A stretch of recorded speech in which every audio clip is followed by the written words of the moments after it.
Hello students, क्या हाल चाल है। उम्मीद है आप स्वस्थ होंगे, मस्त होंगे और आपकी पढ़ाई ज़बरदस्त चल रही होगी। तो स्वागत है एक बार फिर से क्लास 12th के फिजिक्स में।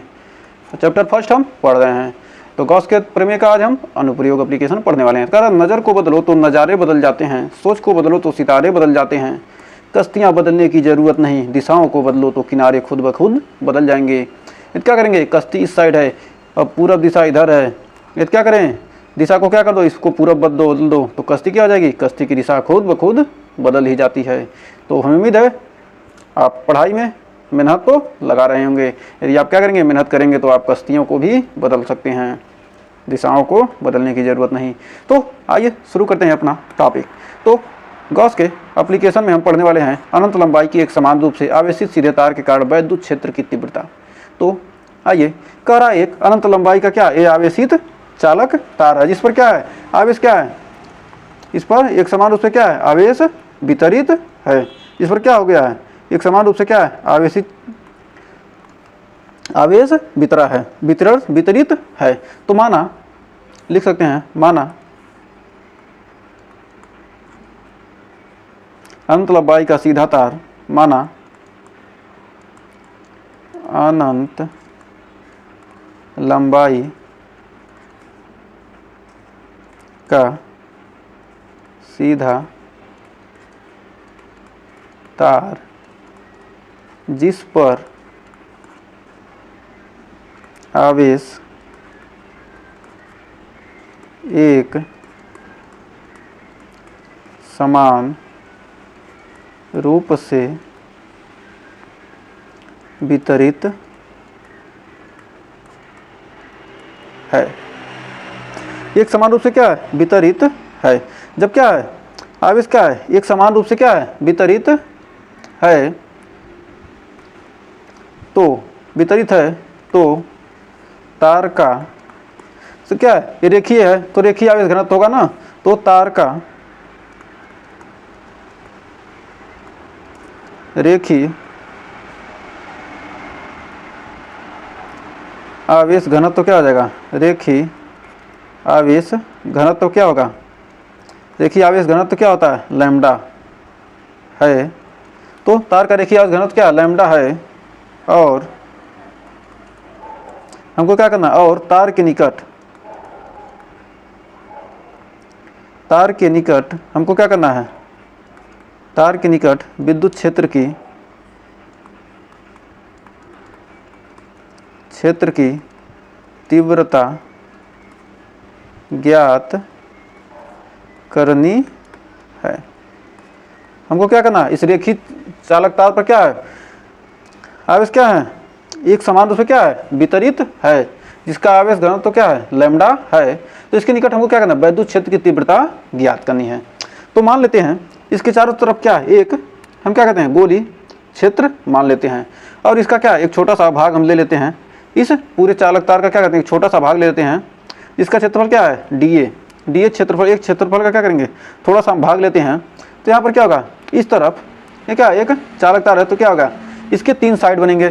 क्या, एक साइड ऊपर बनेगा तो क्या करेंगे, इसमें छोटा सा भाग क्या करेंगे, यहाँ इसका क्षेत्रफल क्या होगा, एक छोटा सा भाग क्या कहते हैं, हम ले लेते हैं। इस छोटे से भाग को क्या, एक छोटे से गोली भाग को क्या करते हैं, हम ले लेते हैं, जिसकी लंबाई क्या है, यल है। यल लंबाई का भाग लेते हैं। यदि क्या हो, एक पृष्ठ क्या हो, इस ऊपर वाले पृष्ठ को क्या मान लेते हैं, S1 मान लेते हैं, और उसके नीचे वाले पृष्ठ को S2, और सबसे नीचे वाले पृष्ठ को क्या मान लेते हैं, S3। तो इसके क्या होंगे, 3 पृष्ठ होंगे। मतलब क्या होगा, एक ऊपर होगा, एक साइड होगा और एक नीचे होगा। तो इसके क्या होंगे, 3 पृष्ठ होंगे। अब तीनों पृष्ठ में क्या है, तीनों पृष्ठ पर हम क्या करें, वैद्युत क्षेत्र निकालते हैं, वैद्युत क्षेत्र की दिशा। तो वैद्युत क्षेत्र की दिशा, ये प्लस आवेश है तो क्या होगा, दूर की तरफ, वैद्युत क्षेत्र की दिशा क्या होगी, यहाँ पर दूर की तरफ होगी। प्लस से क्या होता है, दूर, इस बिंदु क्या होगी, प्लस S2 पर क्या होगा, प्लस दूर होगी। और क्षेत्रफल वेक्टर क्या होगा, एकांक लंबवत बाहर की तरफ रहता है। तो यहाँ पर क्या होगा, क्षेत्रफल वेक्टर क्या होगा, लंबवत बाहर की तरफ। और जो वैद्युत क्षेत्र की दिशा क्या होगी, प्लस के कारण क्या होगी, यहाँ पर दूर होगी। और यहाँ पर क्षेत्रफल वेक्टर क्या करेगा, लंबवत बाहर की तरफ। डी है ना, क्षेत्रफल वेक्टर क्या होगा, लंबवत बाहर की तरफ लगेगा। और क्या होगा, जब वैद्युत क्षेत्र की दिशा क्या होगी, प्लस के कारण क्या होगा, बाहर की तरफ लगेगी। तो अब इस पर क्या करना है, अब हमको वैद्युत क्षेत्र की तीव्रता ज्ञात करनी है। तो हमको क्या बना, 3 पृष्ठ बनाना, 1 2 3, हमको क्या है, तब ये क्या बना, एक गॉसियन पृष्ठ क्या किया है हमने, एक गॉसियन पृष्ठ इसको माना था। तो अब क्या है, जो गॉसियन पृष्ठ हमने माना है ये क्या माना हमने, इसके चारों तरफ मान लिया क्या है, एक बंद पृष्ठ है। इसी क्या इसी को हमने क्या मान लिया, गॉसियन पृष्ठ। गॉसियन पृष्ठ पर क्या किया हमने, 3 जगह इसके 3 सरफेस बनना है, तो तीनों सरफेस क्या करना है, हमको गुजरने वाले फ्लक्सों को ज्ञात करना है। तो कर सकते हैं गॉसियन पृष्ठ से, गॉसियन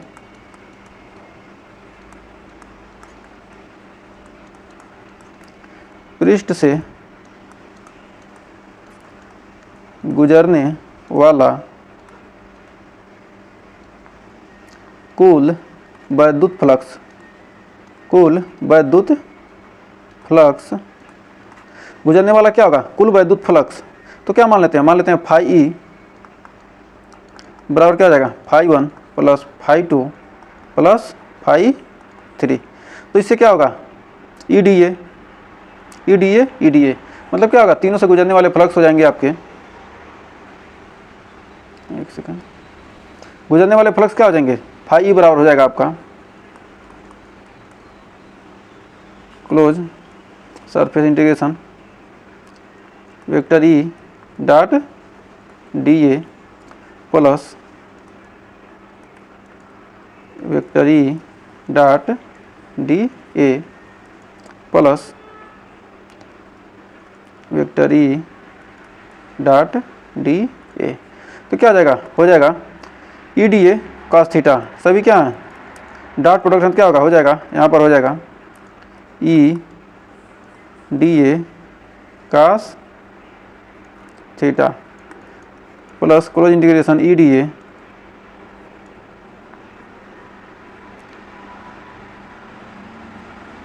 ए कॉस थीटा प्लस हो जाएगा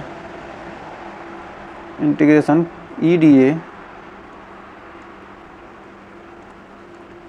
कॉस थीटा। चूँकि क्या है यहाँ पर देखिए, यहाँ पर थीटा का मान क्या है 90 डिग्री है, और यहाँ थीटा का मान कितना है 0 डिग्री है, और यहाँ थीटा का मान कितना है 90 डिग्री है। तो थीटा का मान क्या है, दो जगह 90 डिग्री है और जगह क्या है 0 डिग्री। तो यहाँ लिखेंगे E D A cos 90 degree plus E D A cos 0 degree plus integration E D A cos 0 degree. Cos 90 का मान क्या होता है 0, तो कास 90 का मान क्या हो जाएगा 0 हो जाएगा, तो हो जाएगा ई डी ए इंटू 0 प्लस क्या हो जाएगा, ये दोनों क्या समान है, तो क्या हो जाएगा A E D A into 1 plus integration A E D A into 1, ये दोनों क्या हो जाएंगे जुड़ जाएंगे, ये क्या होगा 0 हो गया, तो क्या हो गया हो जाएगा आपका 2 ई डी ए।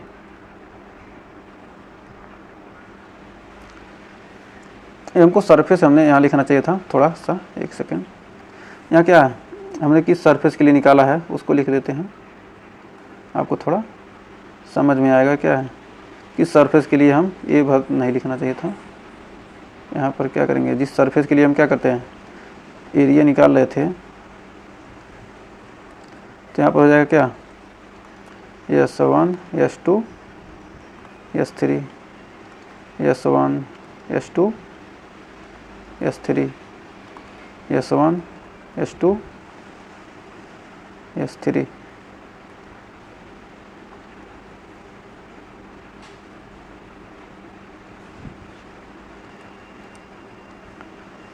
S1 S2 S3। तो क्या आ जाएगा 2, ये यहाँ पर 0 दोनों क्या होंगे, एक सेकेंड, यहाँ पर क्या होगा एक जगह 90, दो जगह 90 और एक जगह क्या 0 डिग्री है, तो अभी क्या हो गया दो जगह क्या है S1 और S3 क्या है 90 डिग्री पर है, तो क्या हो जाएगा यहाँ पर S3 पर क्या हो जाएगा S3 भी क्या हो जाएगा यहाँ पर यह 90 डिग्री, तो क्या होगा, इसका मान भी 0 हो जाएगा। तो क्या हो जाएगा, आपका बचा क्या, S2 बचा, और आपका S2 बराबर हो गया फाई ई, यहाँ पर क्या हो गया, यहाँ पर S2 बचा ई डी ए, क्योंकि ई डी ए बराबर क्या होता है, क्योंकि हम जानते हैं यहाँ पर क्या करेंगे, फाई ई को क्या करेंगे, बाहर ले लेंगे, तो बचेगा आपका डी ए। अब क्या करेंगे, इसका समाकलन कर देंगे, ई डी ए का समाकलन करेंगे तो क्या हो जाएगा, ए आ जाएगा, डी ए का समाकलन करेंगे तो क्या आ जाएगा, ई ए आ जाएगा। तो यहाँ पर लिख सकते हैं गॉस के प्रमेय से, या फाई ई बराबर क्या हो जाएगा, ई, और क्या है, ये बेलन है, बेलन का क्या होता है, पृष्ठीय क्षेत्रफल क्या होता है, पृष्ठीय क्षेत्रफल 2 पाई, ये क्या है, लंबाई l है, और क्या है, बीच की दूरी क्या है, r है, तो क्षेत्रफल हो जाएगा 2 पाई r l। इसको मान लेते हैं समीकरण नंबर 1। तो गॉस के प्रमेय से, गॉस के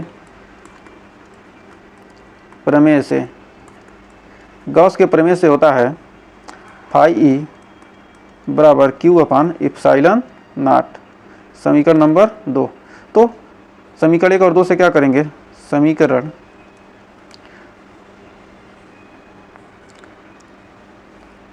या तो ये लिख सकते हैं, एक सेकंड, इसको भी लिख ले दीजिए एक बार, रेखीय आवेश घनत्व, रेखीय आवेश घनत्व, रेखीय आवेश घनत्व बराबर क्या होता है, लैम्डा बराबर क्यू अपान एल। तो लैम्डा बराबर क्यू अपान एल, तो क्यू बराबर क्या होता है, लैम्डा इंटू एल। तो लैम्डा इंटू एल, तो समीकरण 2 से, समीकरण 2 से क्यू के जगह क्या लिख देंगे लैम्डा इंटू एल। तो फाई ई बराबर फाई ई बराबर क्या हो जाएगा, lambda L upon epsilon not, हो गया समीकरण 3। समीकरण 1 व 3 से, तो समीकरण 1 क्या है, ई बराबर 2 pi R L, phi E बराबर क्या है, फाई के जगह पर क्या लिख देंगे, ई बराबर 2 पाई आर एल रख देते हैं, ई इंटू 2 पाई आर एल बराबर lambda L upon epsilon not. L से क्या हो गया, एल कट गया, और आपका आ गया ई बराबर E into 2 pi R, E into 2 pi R बराबर आ गया लैम्डा बराबर बटे इप्साइलन नॉट। तो ई बराबर होता है, ई बराबर हो जाएगा आपका lambda upon 2 pi epsilon not into R. तो आपका कितना आ गया 2 pi epsilon not lambda into R आ गया।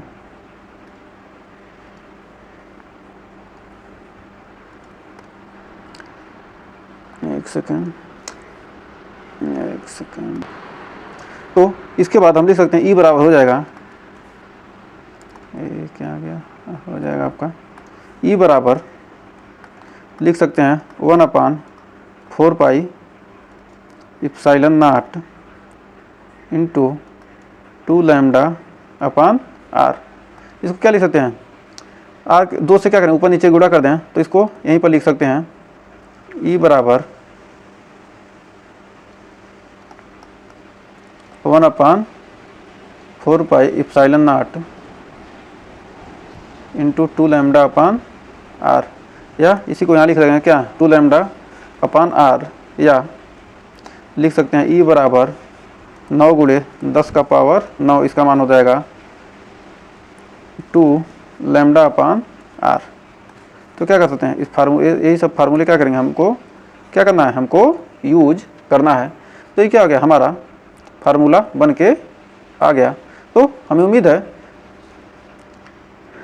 रेखीय आवेश के कारण क्या है, एक समान रूप से क्या है, लंबाई पे क्या है, अनंत लंबाई के क्या है चालक तार पर क्या एक समान रूप से